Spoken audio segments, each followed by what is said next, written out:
At so ayun mga idol, so ngayong araw nga pala ay kami ay bumili ng baka. So ayun kasama natin sila papa at si mama at yung aking dalawang kapatid.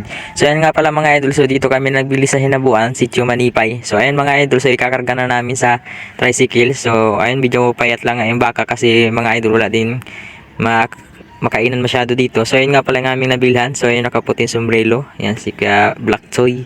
So ayun mga idol, so kasama din natin si Kuya Burnok at siyempre taga rito din sila. Yan, so isasakay na ngayon mga idol. Yan, so medyo hindi sana yung baka isakay sa mga ganyan mga idol. So kaya medyo nahihirapan pa kami magpasakay. Lalaki nga pala ang aming nabiling baka. So ayan mga idol, so madali na lang naman yan pag gustuhin namin palitan ng babae. Yan, so iba-iba na mga idol pag may baka na tayo. So ayan, magta-try di kasi kami ngayon yan mga idol. So para hindi naman puro baboy laang. So ayan, saka pwede din na gamitin sa okasyon or sa kasalan or sa pamanhin. Ay, patay tayo sa inay niyan. Ayan, sa mga idol. Ako ho ay nagbibiro lang ha. Ay sabihin ng inay ay puro pamanhikan o kasalan na yan. Ay tigil-tigil mga auto. Ay so ayan mga idol. So nga pala ayan ay sasakay na. Para ano, ilubid ay so dito sa akin agin. Sakay, dandahan lang.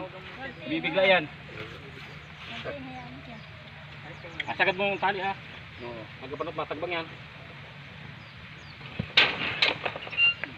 Ano ito pinto? Ano yung pinto?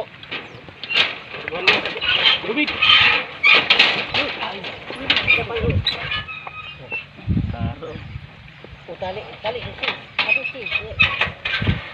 So ayan ho mga idol, so inaisakay na ho. So doon ang Honda na niya sa may CJ. So doon na sa bahay.